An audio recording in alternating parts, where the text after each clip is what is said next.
Well, good afternoon, everyone. It's March the 7th, season 6. We're on the way with season 6. And it's another exciting episode on Issues and Answers with yours truly, Honorable Valencia Stovall. And you're listening to the new WCEG Network, WCEGTalkRadio.com. We're the worldwide community empowerment group where we speak life into the community. The topics and opinions that you will hear today are those of myself, the show host, and guests, and not of WCEG Network. So make sure you are liking us on Facebook, follow us on Twitter and Instagram at WCEG Talk Radio at WCEG Network, either one of those. And thank you for your continued support. And we want you to tell a friend and tell a neighbor that we are on today at 4 o'clock now for about an hour. And our topic today is women's history, because all you all know is Women's History Month. It's the whole month of March.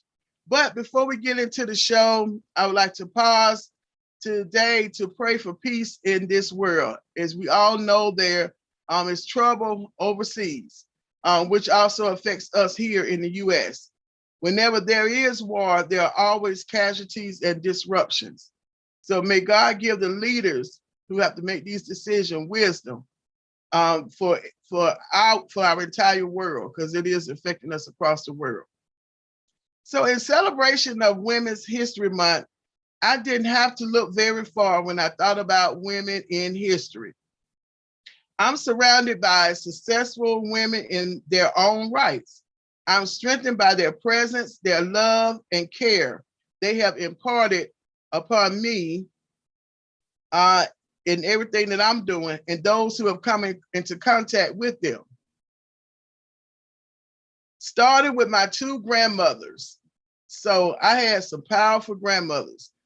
On my mother's side, Mother Maybelle Green Cater, and on my father's side, it was Mandy Florence Dotson Stovall. And these powerful women, I tell you the truth, they have shaped my lives and all of their children's and grandchildren's lives.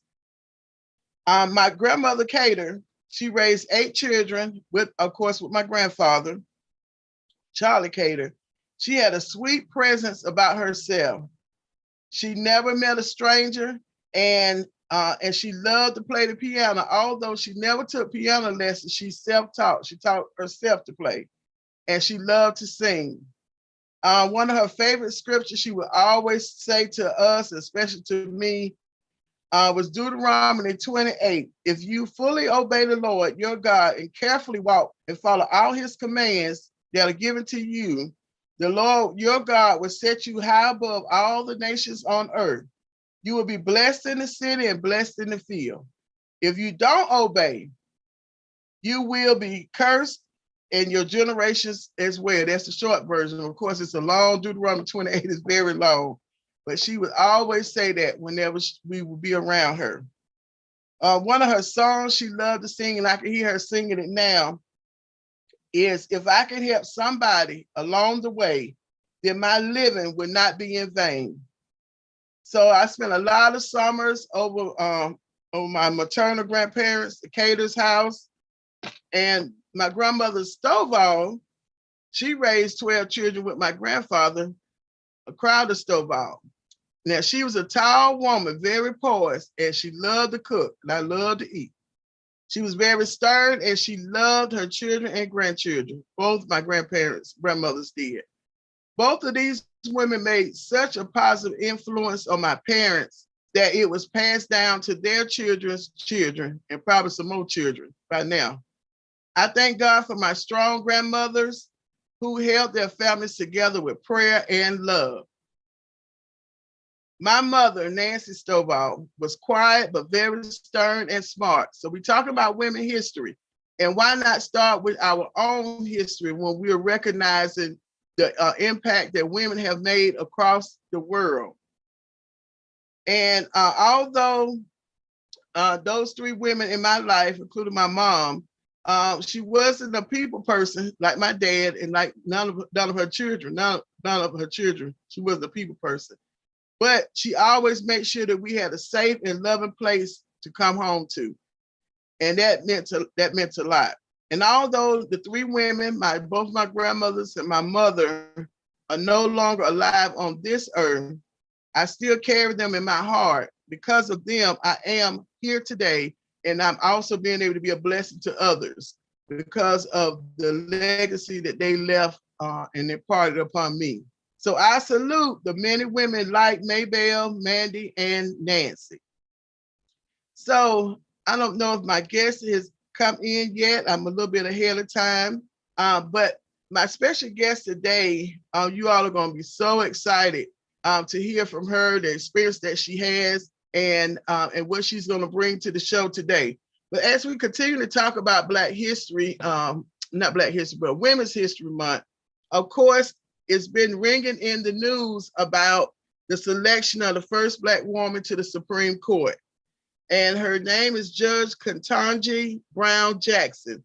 And President Biden, of course, nominated her to be selected to serve on a court that once declared her race unworthy of citizenship and endorsed American segregation. And this is our reading this from the Atlanta Voice newspaper I picked up today. So when you think about the power of women, and she will be the first Black woman, but not the first woman to serve on the Supreme Court. And when you think about the Supreme Court, you know, our last show, we had Superior Court Chief Judge Geronda Carter from Clayton County Circuit. And we talked with her about the duties of a judge.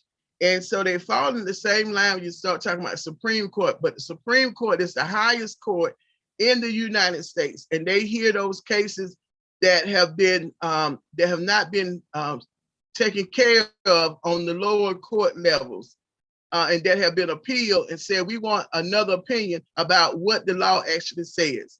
And you know, this is election season. This week is actually qualifying week. So you're going to see a lot of rumble and grumbles and firecrackers and everything down at the state capitol, because this week, starting today all the way to Friday, is qualifying week. And it ends Friday, March the 11th at 12 o'clock p.m. So if they have not paid the qualifying fees or have not qualified to run in the race election for this year, for May and November, it will be too late come Friday at 12:01 p.m. or 12 o'clock in 2 seconds, 1 second, it'll be too late. So there's a lot that's going on. Thank you, Dr. Falami, for joining us here on this show today.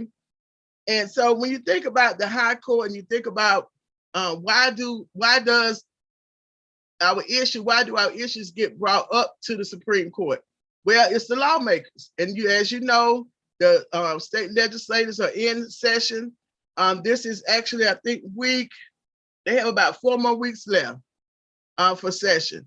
And so anytime there's a misinterpretation of what the legislators put into place as far as laws, then that's where it goes to the court. And that's the very importance of the court. And when you think about the Supreme Court, you want a diverse group of people that are on the Supreme Court. It's never good to have just one kind. It should never be just all women. It should never be all men.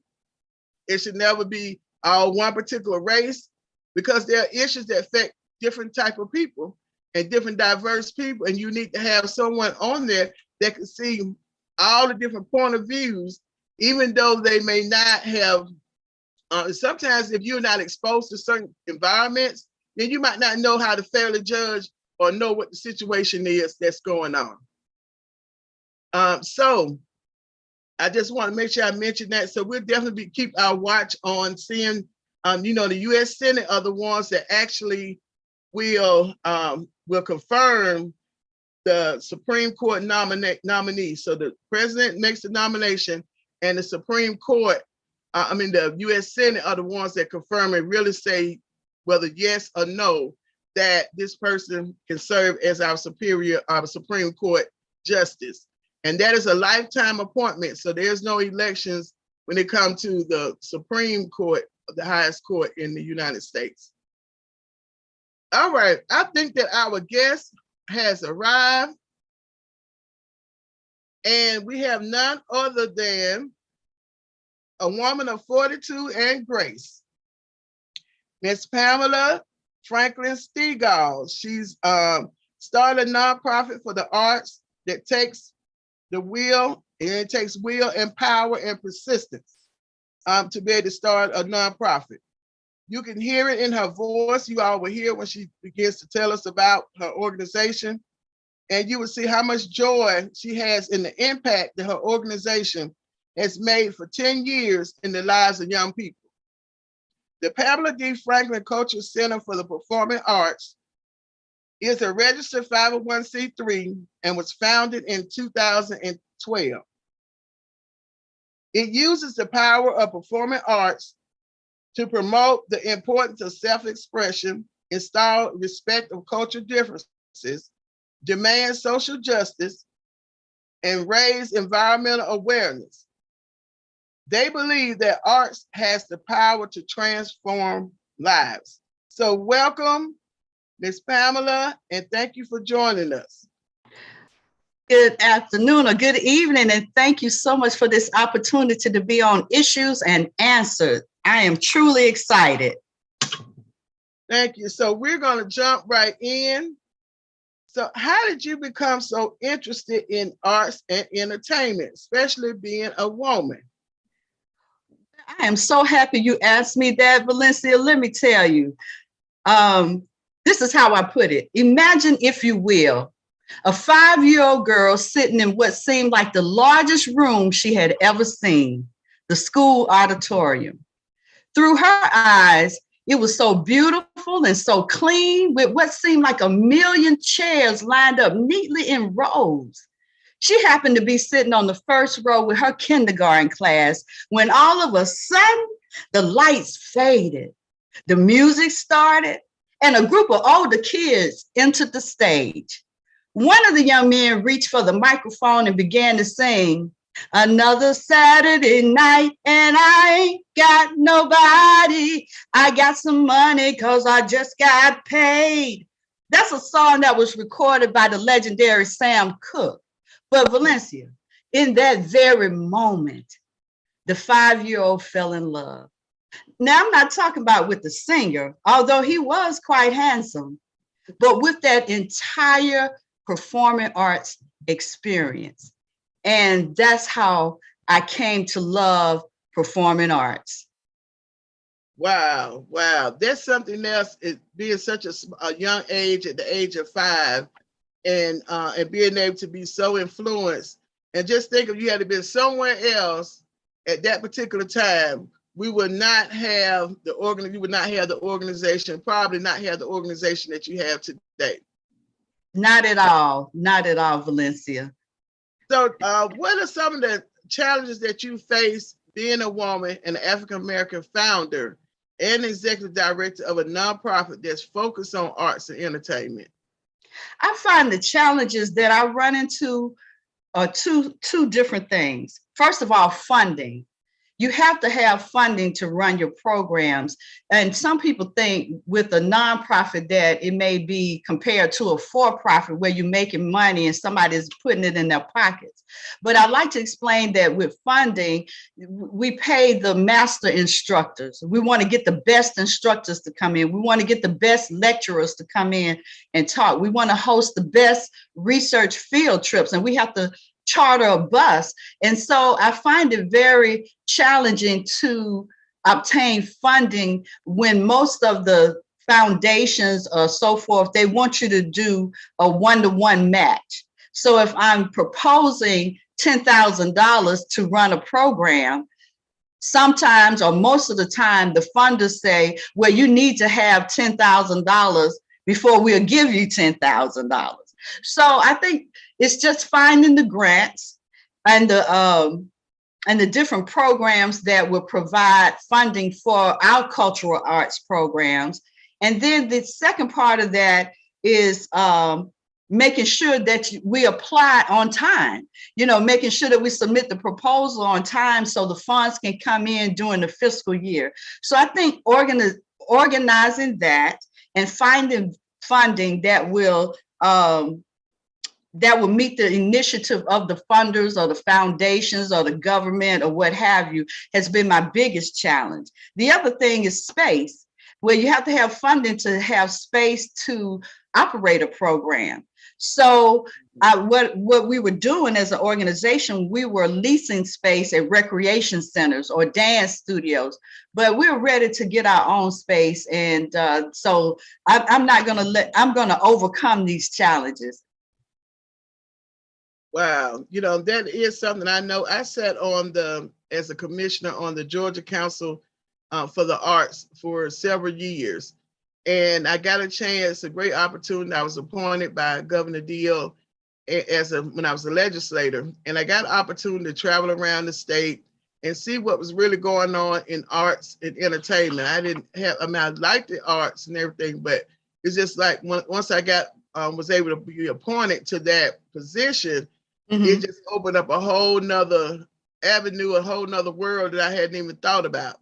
See, and then being able to see, look at some of the grants that were submitted. And you're right, that is a disadvantage, because if you're a small nonprofit, even though you might have a long longevity in existence, but if you have not been able to have a major sponsor or a partner that's been able to financially back you, sometimes you will be limited in certain grants that you can apply for because you don't have the matching. And sometimes you wouldn't even have the in-kind matching. That's it. Like that's it. Monetary. So I do understand those particular struggles because I watched it. And then what happens is you have the same organizations applying for the grant each year, and the funders don't have any other choice but to give it to them because the other people, like your organization, can't apply. So right. The money is just kind of recycling in the same area and not really going to newer organizations. And I think that before I left, I think that was one of the things that we had discussed when I was on the board. And they were looking at, other ways that they can be to make sure they have new people who have not applied before, and that was smaller nonprofits that might not have been able to match that threshold of the grant, the matching to right. opportunities. I hadn't followed back up, but I know that was, some of the conversations that we had. So if anyone is out there and you all are excited about the arts and entertainment, go ahead and tell them the website so they can definitely get in touch with you. And we're going to definitely chat some more about the organization and some of the things that you've been doing. Okay. What's your website? The website, I'm sorry, is PD as in Denise, F for Franklin, culturalcenter.org. That's PDF culturalcenter.org. And I'll drop it in the chat as well. Okay. PDF culturalcenter.org. Okay. All right. And also, so now I know that in with those challenges, you always have people that are aspiring to be into arts and entertainment, especially with Atlanta and the Metro Atlanta, being one of the top places where films are actually made, created, produced. And so now arts and entertainment falls right into that same gamut. And so what advice would you share with the young female, since this is Women's History Month, who's aspiring to have a career in arts and entertainment? Kind of like, what advice do you wish someone had told you, or what advice are you glad someone told you about? Well, what I would say to the females, first of all, is be willing to do the work. There are sometimes people feel like, let me give you an example. People who can sing, they can hold a note, they can carry the melody, but they feel like they don't have to do the work to enhance that skill. So one thing I would say is to be willing to do the work and do it consistently. Never feel like you have arrived. Always try to perfect your skill and enhance it. That's the first thing I would tell them. The second thing is I would say, learn how to handle rejection. Because even though you audition and you put your information out there, you may be rejected more times than you accepted. But it's a numbers game. Just like if you're applying for a job and submitting your resumes, just keep at it. Don't give up, and don't think of rejection as a negative thing. It simply means not right now instead of no completely. So I hope that makes sense. Be willing to put the work in, and then be willing to accept rejection, not as failure, but as an opportunity to grow. Yes, those are some great words of wisdom, because, especially as a female, because we go, there's so many challenges of just being a female. And a lot of times we do end up probably having more rejection than our male counterparts. Right, and it doesn't feel good. Nobody likes rejection. But we got to change the power of that word and look at it as an opportunity to improve. Okay. Yes. So, what are some of the activities and things that you all have done with the Culture Center that you would like to share with the audience? Oh my goodness, Valencia, we had a great time. We partnered with 7 Pillars Career Academy just last week on a tour of the exhibit over at Southwest Arts Center in celebration of Women's History Month. But there's a dynamic exhibit. I think it ended on Saturday, but it was called Closed Story.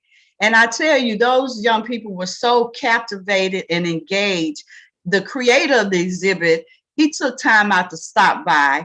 And so he explained that his whole process of creating this exhibit. And if the audience can imagine mannequins inside an art gallery with the costumes on it from different eras. So maybe from the 1900s all the way up.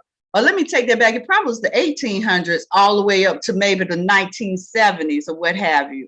And so the valuable part of that cultural experience was the exhibit showed how women of color dressed as doctors in the 1800s, or lawyers. And the other side of that, what I like, Kenneth Green, who is the creator, he talked about every element of this exhibit could be a job for you. It could be an area you want to get in. For example, someone had to build the set, the platforms that the mannequin stayed on. Somebody had to create the costume. So that's a costume designer. Somebody had to paint the walls. Somebody had to engineer the lights. And so we got a chance to plant seeds that, hey, this could be an opportunity that an area I want to get in upon graduation or learn more about.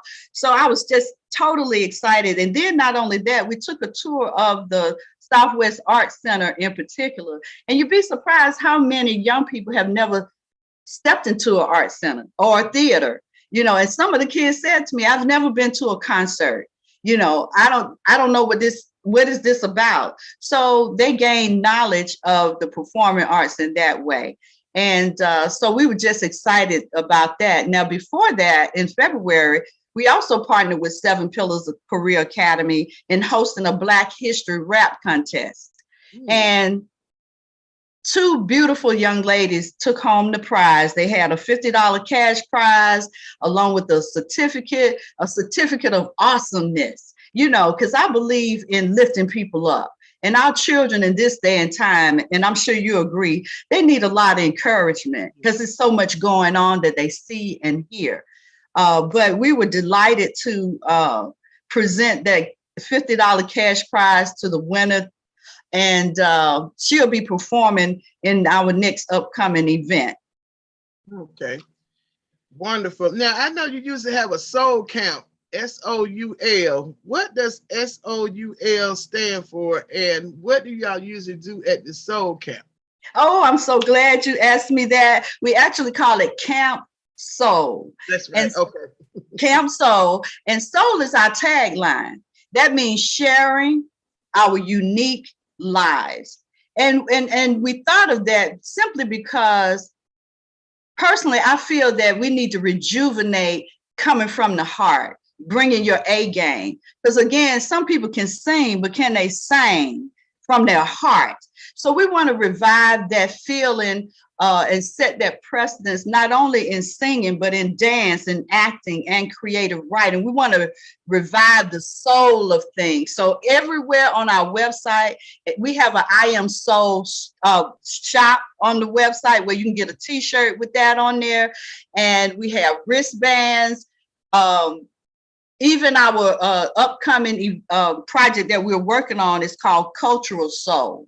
Now, Camp Soul, let me tell you a little bit about that real quick. That is where we teach the fundamentals of performing arts. So let's say you wanted to know more about acting. Well, your child could join Camp Soul, and it may be between 1 and 2 weeks. It depends on if we can find the space to set it up. But they will learn stage directions. You know, some people don't know stage right, stage left, you know, backstage, you know, all of that. So you learn that. You learn how to audition from reciting the monologue. You also learn improvisation. So a group might be given from the instructor. Okay, let's say you're a group of popcorn and you're talking to each other. So they have to improvise that. And that really stirs up their creative juices when we do simple things like that. So we're teaching the fundamentals in Camp Soul.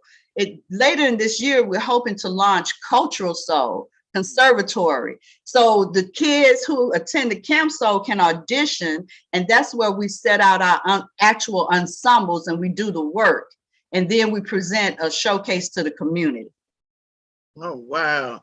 That sounds exciting. All by itself, you know, being able to learn what it is to be a performer, and all the back part that you never know. You know, we just sit out in the audience and we hear stage left and stage right, and most of the stuff that we learned from on TV listening, but had no idea, you know, what that really means and the importance of knowing which way to go on the stage when you're doing your performance and when you're finishing your performance. That's right. That's right. And you know what? Now, a lot of kids may not want to act, write, dance, or sing. We got something for them, too. We teach backstage soul. Somebody has to be the stage manager. Somebody has to be the lighting designer or the sound engineer. And so we will bring in instructors to teach them how to do that. And so that could be a lucrative career all by itself, Valencia, you know. So it's a lot of things you can do with the arts. Yeah. And like I said, I must mention again, you know, Georgia is up there in the rankings, if not number one, maybe number two, when it comes down to movie production and even entertainment production. So, and there are a lot of some of the schools have it's a CTAE program. Some of them have something dealing with arts and entertainment, and some of them don't. So, you know, your child happens to not attend that type of school because you do have to audition in. Well, you know, think about Camp Soul with Miss Pamela's organization, the PDF Culture Center, if you want to get your children exposed. Now, I have a question. I know that you all have been working with the English Avenue Project, and I know that was something that with your cultural center, being able to do some performances and do a lot of other things inside of that particular building. Can you share with us a little bit about what's the English Avenue Project and your organization's involvement in it? Okay, thank you so much for that question. The English, well, first of all, I'm a product of the English Avenue community. I grew up and attended English Avenue Elementary from kindergarten. That's where I fell in love with performing arts all the way through. At that time, we went straight to the 7th grade, and then they threw you into high school at the 8th grade. But I was partnering with Greater Vine City Opportunities Program, where Mabel Thomas is the executive director of that particular organization. Well, Mabel and I attended school together, and she wrote a grant to purchase a 50,000 square foot building on 3 acres of land. So she said, Pam, would you like to put your performing arts center in? And I would love that, because at the age of 10, that's where I produced my first play. My English teacher was so impressed. She made it the annual production. So that was my way. I wanted to give back to the community and hopefully encourage or inspire some other young people to be creative with that. And so as time went on, it was very hard to get the funding, although English Avenue, which is about 107 years old, was we had I think Mabel had $1 million that she was supposed to get from the city of Atlanta, but she had to match that.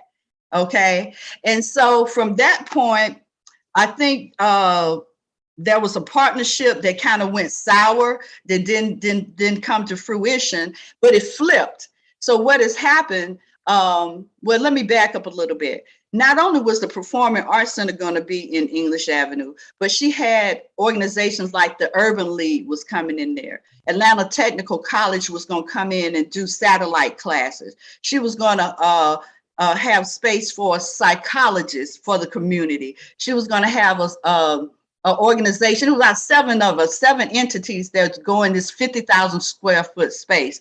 But what has happened is, for some reason, the partner has gained favor of the city council with his special use permit, which he wanted to turn the roof into some type of special event place that stayed open to 4 o'clock in the morning.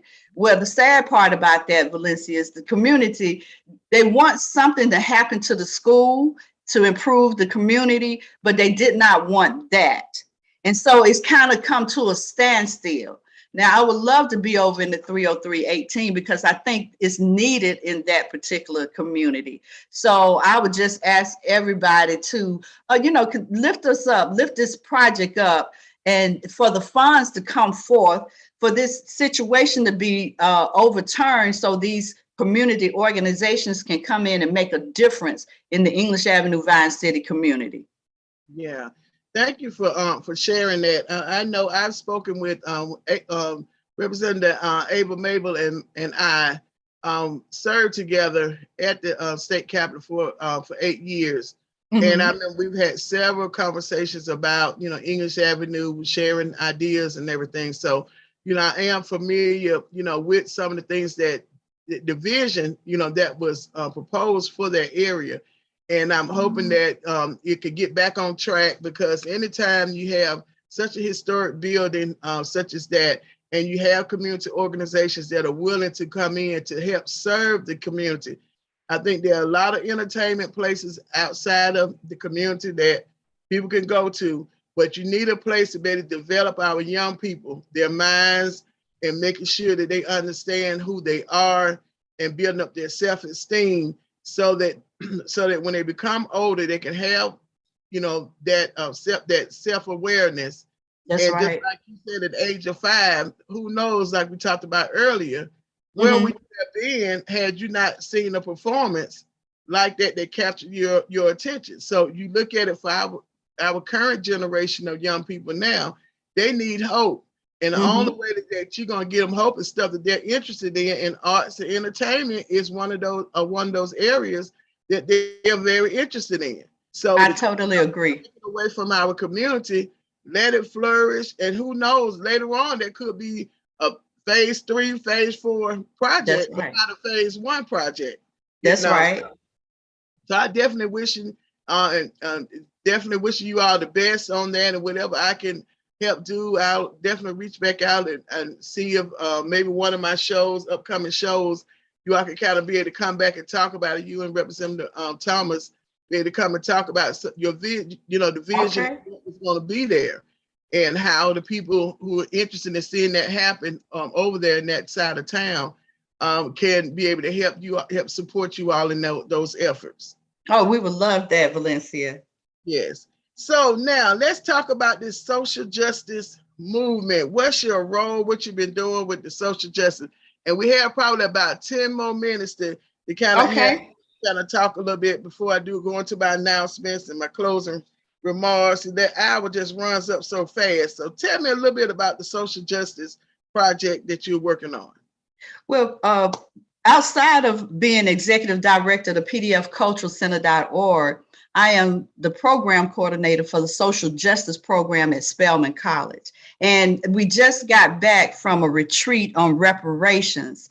I work with over 50 students who are advocates in various areas such as voting rights, reproductive rights, reparations, mass incarceration. And I tell you, these young ladies are so powerful and so passionate about what they believe in. But this particular trip, we just got back from Hilton Head Island today. That's why you see me all casual and everything.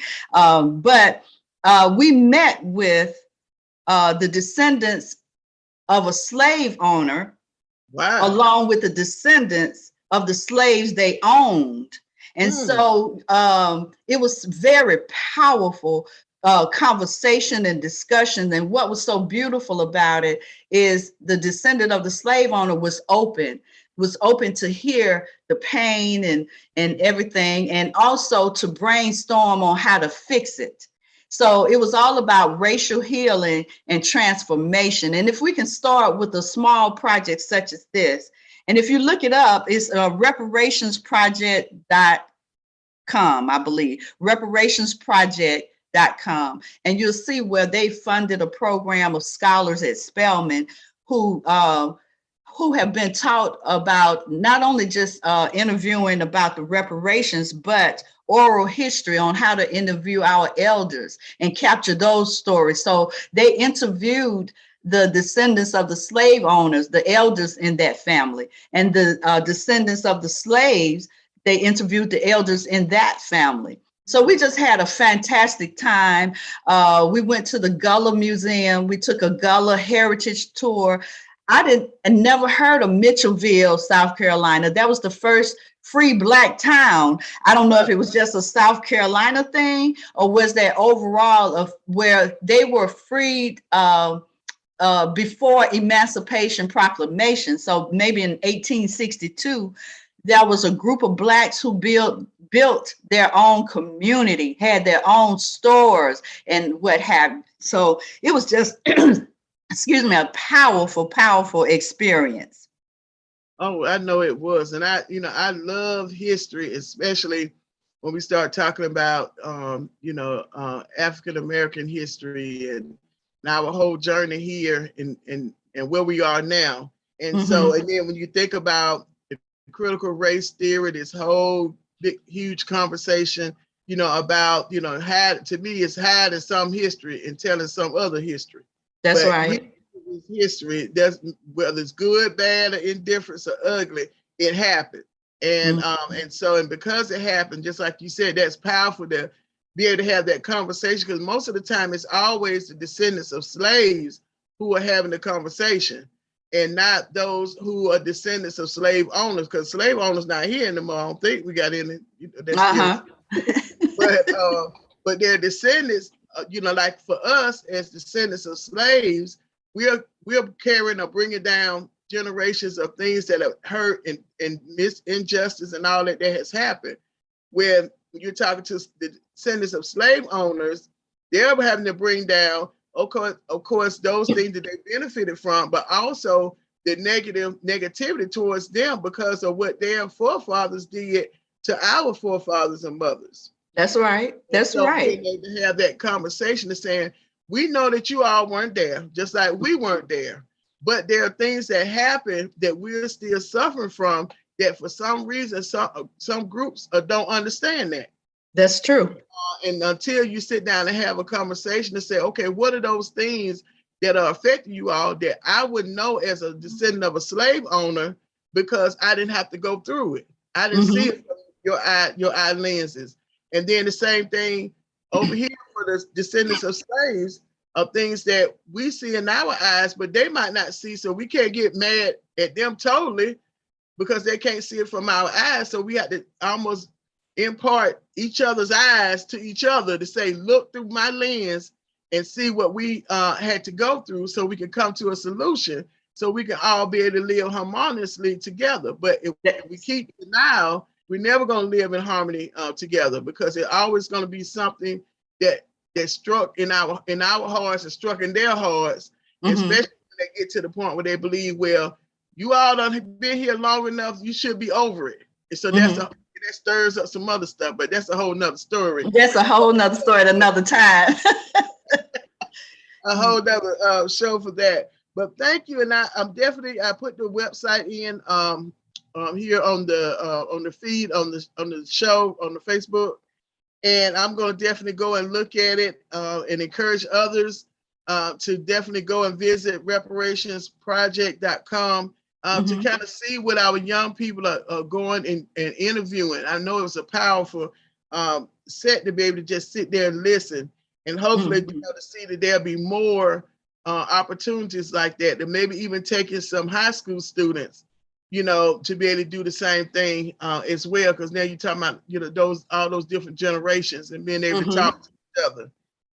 So I don't know what you have an upcoming event. I know I saw it on Facebook. It was in the events page on Facebook. What's that event coming up in June? I am so excited that we are hosting the very first gala to celebrate 10 years. We kicked this off in 2012. It's been a long journey, but we've learned so much in these 10 years. So we are hosting our 10th anniversary fundraising gala on June 25th of this year at the Atrium. Yeah, thank you so much. And a lot of people may remember the Atrium on Memorial Drive, but Mr. Brantley has been so kind to allow us to use that space. And we're going to kick it off with a mix and mingle cocktail hour. It's called an Evening of Cultural Soul. Remember, I said we use soul in everything. And so this particular year, we're going to highlight African royalty soul. We call it African Royale soul. So you can come and join our cocktail hour. We're going to open our silent auction, and we're expecting at least 200 attendees. And then you're going to experience a celebration of Africa. You're going to celebrate their music, their food, and it's just going to be nothing short of amazing. So please go to our website at pdfculturalcenter.org. You can do the / and gala to find out more information on that. Now, we're doing this to raise funds for seed money to purchase either purchase an existing building for our cultural arts programs, or be able to purchase land to build from the ground up, provided that the school doesn't come through. And secondly, and lastly, we may be able to raise enough money to lease out a space for an entire year and have, operating funds to pay the instructors and what have you. So we would love your support. And please don't forget to support the arts. So that's pdfculturalcenter.org / gala, GALA. Okay, I'm putting it in here now as we are talking. All right. Are there any other closing remarks that you'd like to make? Any final words you'd like to say to our audience? I would, Valencia. First and foremost, thank you again for this invitation to be on Issues and Answers. What I would say is, don't forget to support the arts. The governments are taking out the arts out of our schools and what have you. So kids don't have a way to channel that energy. And so it makes them more asphyxiated with these electronic devices. It's like when you attend Camp Soul, you have to check in that electronic device.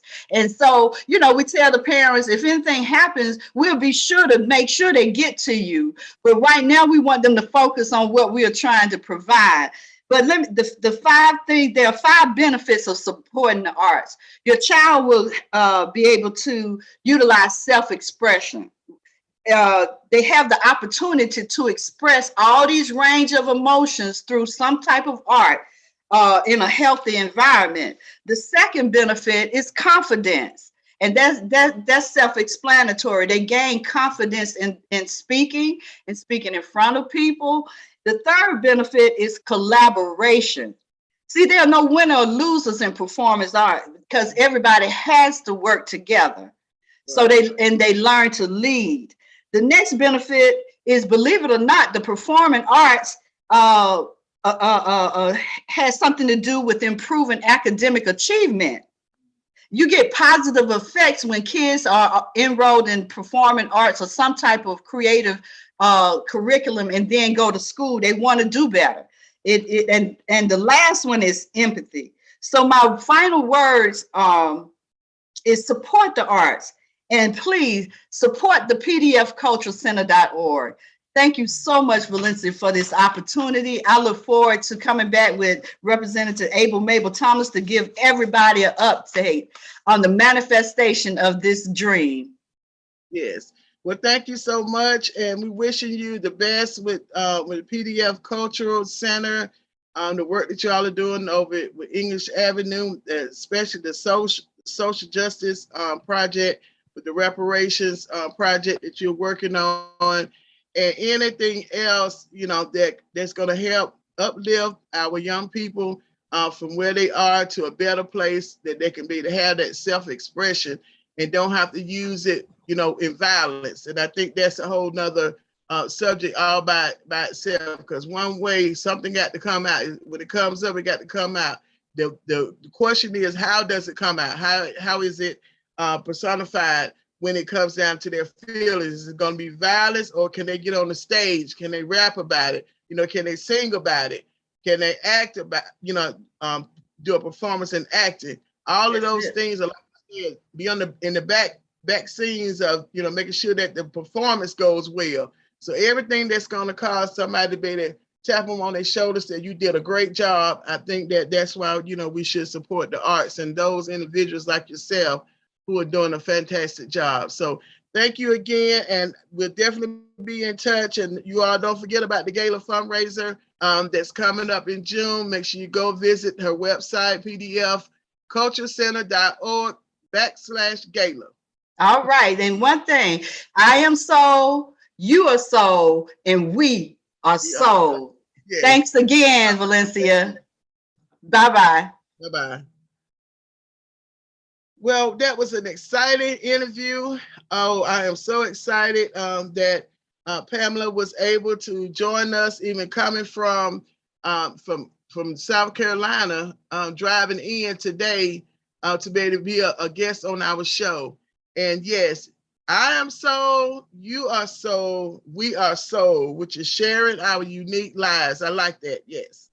So we're going to get into our announcements. We don't have that much time left on today's show, but it's been great to be able to uplift and talk about women's history. So 7 Pillars Career Academy is having their Mission Wipe It Clean project, offering Clorox wipes, and we're asking you all to donate, and that donation goes towards their cost of relocation and repurposing. So they it's looking very positive that they'll be moving into a building. And with that, there's going to be some repurposing needed because of the type of school that 7 Pillars Career Academy Charter School is. And so this is one of their fundraisers that they're doing to be able to help raise up those funds. So contact the school, 7 Pillars Career Academy, or you can go to the website 7pca.org.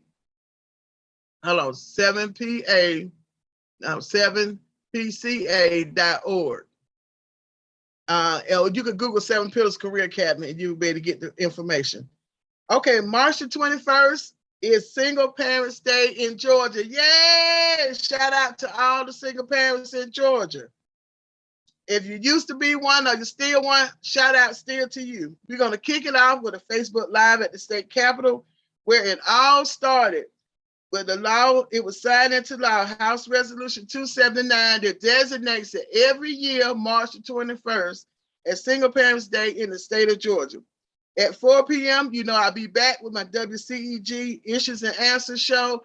We dedicated to single parents, where we will interview some single parents who helped start this particular movement or help with the passage of HR 279, and those who continue to help keep it going with what we're doing with our Legacy of Builders Awards program. So you'll get a chance to meet some of those good people. Then at 6 p.m., they're going to be a full day on March 21st. But at 6 p.m., we're going to have a panel discussion talking about single parenting during and after COVID-19. You're going to hear from experts on coping mechanisms for stress on single parents who are facing unforeseen mental, physical and financial situations. Yes, our single parents are going through, and we got to give some coping mechanisms to kind of help them while we're still in COVID and then post-COVID. We don't know what that's going to look like. So go to https://nationallg.org. I'm going to put it into the comment box. But and you can Google National Leadership Group, but there are several others that sometimes it might not take you to the right website. But if you're not sure, you can always send me an email at contact@gostovall.com, and I will be sure to give you that information. But it's free to attend the Zoom. What we're going to be doing on Zoom. Org.org. Okay, I got it. And also on Saturday, August the 6th, you hear me talking about it some more a little later. We will have our Legacy Builders Awards event. We're going to recognize 30 single parents across the state of Georgia. And though of those 30, 15 are finalists, and 2 will receive a special Founders Overcomers Award on that day. We're still looking for sponsors and vendors. You can still go to their website, https://nationallg.org for more information. The Yoruba Day Culture Celebration, Saturday, April the 30th, will be virtual again. And the Yoruba tribe is one of the largest African tribes in the world. And we will actually hear from 2 kings, and we'll actually get the chance to visit and see their palaces with music, art, and historical sites. Now, I tell you, this last week, I got a chance to be on Zoom with one of the kings in the city of Papalanto, which is in Ogun State, Nigeria. And they showed me this particular celebration that they do, ritual that they do with the Iroko tree. And it was amazing just to watch the whole ceremony that they did. We have it recorded, and we're going to definitely be playing it for Yoruba Day on April the 30th. But it was just amazing that this tree, of course, was there before the founders who founded that particular town got there. And this tree is a healing tree. Anytime there's an issue that's going on in the community or anything, if someone's sick or whatever the case may be, they bring those prayers to that tree as a healing tree. And so it's amazing for you to be able to hear the story about the tree. So you're going to have to tune in or be watching Saturday, April the 30th, and you'll hear more information about it. All right, we're down to the Say What section. It's not really a say what, but it is a little bit. But of course, like I told you before, Georgia General Assembly is in session now, and the firecrackers are popping. They're gonna be popping all week long because everybody, especially if you're incumbent, you're trying to figure out who has qualified to run against you in that seat for re-election. So you can see them. They're gonna be paying attention and voting, but you see them on their phone. They hitting that refresh button on the Secretary of State website to see who has qualified, who have paid that money. Now, you do have some that's called a pauper affidavit. If you can't afford to pay your qualifying fee, you can fill that out, but that's another process. But they're going to be hitting that refresh all week long to see who is qualified. And yes, some people have already qualified already. And so all this week, you're going to see it. Now, I did want to say the elections for this year, the governor, lieutenant governor, secretary of state, state superintendent, insurance commissioner, labor commissioner, agriculture commissioner, attorney general, and the U.S. Senate seat are all statewide. That means everyone who's registered can vote for those positions. And the public service commissioner has different districts as well that they represent. But those are statewide elections. All of them have primary elections, which means you will have, if you want to vote Republican, you'll pull a Republican ballot to vote for the Republicans that have qualified for that particular race that you're looking for. If you're a Democrat, if you're going to vote a Democratic ballot, when you go in to vote, you'll pull your Democratic ballot and you will vote for those Democrats or that particular Democrat on your ballot that you want to win. I must tell you, all I can't stress it enough, research your candidates, call and contact them to see if your best interest is what they are interested in representing. Because sometimes some people have their own self-interest, and those not the people that you want. You want someone that's going to have your best interest, and even if it's not 100%, at least close enough to it that you can see that they want to do what's right and be a public servant. Those are the people you're looking for. Those people who want to serve the people and not for selfish gain. So, of course, the time has called us. We're real close to it. And, I've been asked by several people to run for office this year in this upcoming election. I have not made a decision because it's not a decision that you take lightly. It takes a lot of sacrifice when you're going to give yourself up to be a public servant, which I did for 8 years. And I enjoyed my 8 years that I served because I really was able to make an impact. What I believe I did made an impact on those that I served, and even those who didn't directly elect me. But we were able to make some things happen and some positive things happen. But you have to do it for the right reasons and to serve the people, like I said, and not for selfish gain. So who knows? Who knows? Maybe you'll see my name by Friday, and maybe you may not. So we'll see. But time has called us, everyone. Of course, we will be back again for our next show on Monday, March the 21st at 4 p.m. from the state capitol, Georgia State Capitol. The goal of Issues and Answers with Honorable Stovall, myself, is to educate you on those things you might not think about unless you're in a situation to be concerned. If you have any show ideas, send me an email to contact@ghoststovall.com. That's contact@ghoststovall.com. And we'll definitely try to get your request in. Now, I did have one say what. I'm going to read this real fast. So there's a pay raise for legislators that was, according to the AJC article, for $5,000 that passed in the budget, amended budget. The Senate removed $3,750 from the pay increase for the lawmakers. Now, the statewide elected officers and judges also from its mid-year budget. So the $3,750 was removed for not just the lawmakers, but the statewide elected officials and the judges. And this is like the mid-year budget. So you have two budgets for those who don't remember me talking about it. So the intent was a cost of living increase or adjustment to begin late in the fiscal year, which ends June the 30th. So the fiscal year is July the 1st to June the 30th. So right now we're still in fiscal year 2021 to 2022 fiscal year. So you all heard the leaders of the state saying we're going to give pay raises. So when they was giving out the pay raises, somebody slipped this into the budget.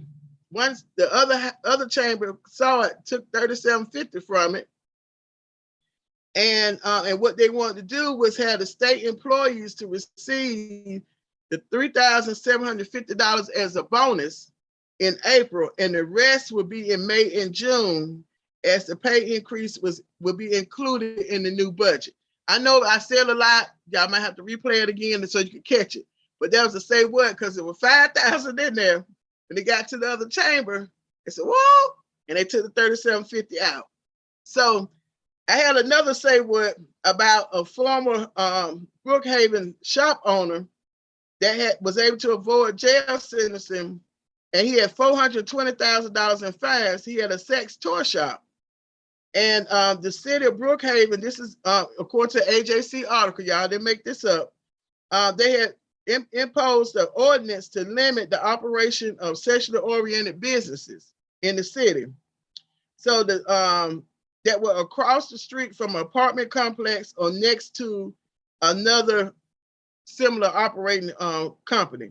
And in this case, this particular Brookhaven shop was located next to an apartment complex and next to another kind of a pink pony strip club.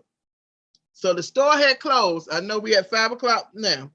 The city spent $1 million to close a store, but guess what was replaced by? A vape shop was replaced by the sex toy shop.